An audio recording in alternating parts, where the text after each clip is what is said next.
The Brown Bears need to find a way to stop the hot Avalanche, with a 16-game winning streak at home. Kadri, in fact, began the night ranked number 5 in league scoring. Yes, Bruins fans, that Nazim Kadri, notorious for blowing up playoff series for the Maple Leafs in his Toronto days, for ugly hits on Tommy Wingels in 18 and then Jake DeBrusk in 19. The 31-year-old Kadri has fashioned himself into vital personnel for a Colorado club that opened the evening with the league's best points percentage. Advertisement Somewhat lost in all that attention on the forwards has been the fact that the AVS also have the league's most productive 1-2 punch along their backline with Cale, Makar and Devon, a one-time Islander draftee shipped to Denver for a couple of second-round draft picks prior to last season. Makar, the former UMass standout now in his third NHL season, has become a superstar, with his nose for offense, dynamic skating featured by tight, quick pivots at times reminiscent of Bobby Orr's wizardry. Toews played his college hockey at Quinnipiac and is not nearly as flashy as Makar, but he is smooth, efficient and ever involved on the AVS high-octane offense. Through Tuesday night's games, the combined 71 points produced by Makar and Toews ranked number 1 for any two defensemen across the league's 32 rosters, including the point-hungry Adam Fox and Jacob Trouba, Rangers, Victor Hedman and Mikhail Sergachev, Lightning, Aaron Ekblad and Mackenzie Weegar, Panthers. With Makar and Toews, the AVS also are the only club this season with 2 regulars each averaging better than a point per game on the backline. If they can keep that rate until season's end,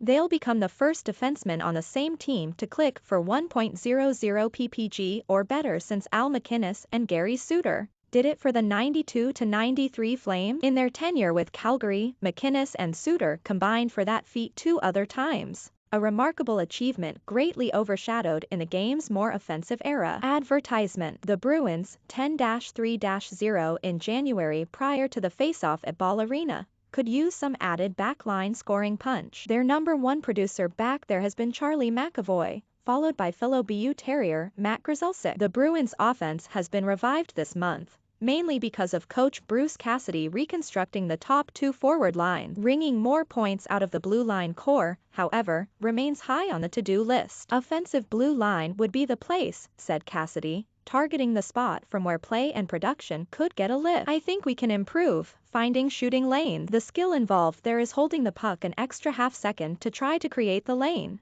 or getting rid of it a half second sooner while there is a lane. I think that's where we've struggled at times. Prior to facing the AVS, the Bruins scored 51 goals in their 13 games this month. Only 4 of those were delivered by defensemen McAvoy, Mike Riley and Brandon Carlo. Advertisement Carlo, now in his 6th NHL season, often has been identified by Cassidy as someone who could add goal production. He logs heavy minutes as the second pairing right side man. If he weren't such a reluctant shooter, he might become more of an offensive factor. In 361 career games prior to Wednesday night, his career line was a meager 18-43-61, though the foundation of his game remains his defensive play. It's not an easy thing to get points in this league, especially when you don't get close to the net very often, noted Carlo. I feel like I've definitely had quite a few opportunities this year, whether it be shooting from the point, creating rebounds and joining the rush a little bit. Sometimes they go in, sometimes they don't. It ebbs and flows. It's something that I want to continue to push. Cassidy, for one, is all for it. Brando shoots the puck hard, said Cassidy. He just needs a little more confidence when he's up there with it. Offensive production is an area our D-core lacks, or is lagging behind, added Cassidy. But we're going to continue to try to build into our game. Blid back in lineup. Anton Blid moved back into the Bruins lineup following a 2-game absence,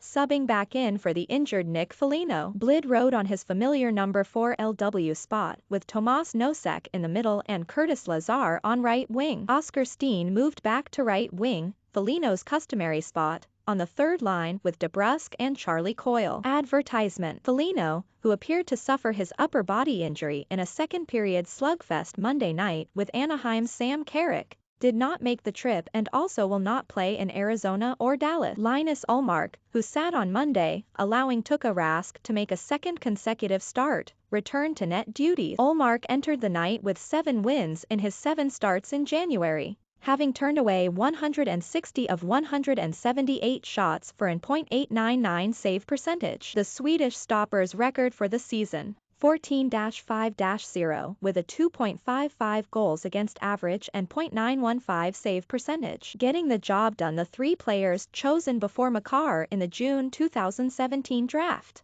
which was just weeks before he reported to UMass for his freshman season. 1. Nico Hischier, New Jersey. 2. Nolan Patrick, Philadelphia. 3. Miro Heiskanen, Dallas. The Rangers' Adam Fox, who looks to be a matching generational talent on the blue line, was drafted a year earlier at number 66 by the Flames. He subsequently was dealt to the Hurricanes and forced his trade to the Rangers in 19 after playing his junior year at Harvard. I think Fox makes more plays while he's in a less active, said Cassidy, asked to compare the two. I think he's one of the best at holding it, looking people off and then threading the needle. Makar is in perpetual motion. I think he does it more with his foot speed, his agility, lateral mobility, noted Cassidy. Both are excellent players that do a lot of damage, just a little different in their ability to move. But at the end of the day, both get it done. Advertisement. Good timing for Kadri. Kadri arrived in Denver in the summer of 19 with a 6-year, $27 million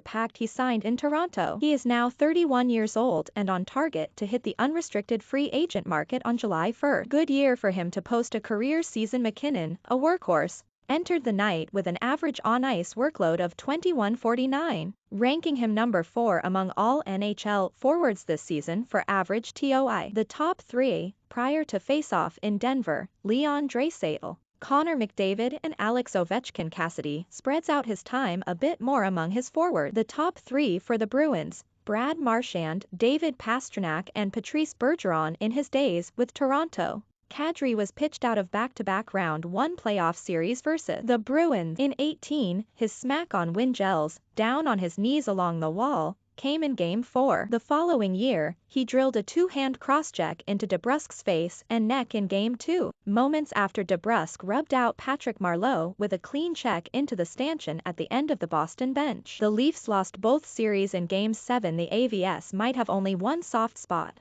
their penalty killing, which began the night ranked a lowly 27th in the league with a pedestrian 75.0% kill rate. The Bruins ranked number 10 at 82.7%. The Bruins entered with their power play ranked number 6 at 25.6% after going a sizzling 8 for 17 over the previous 6 games, connecting at least once on the advantage in each of those games. Kevin Paul Dupont can be reached at kevin.dupont@globe.com.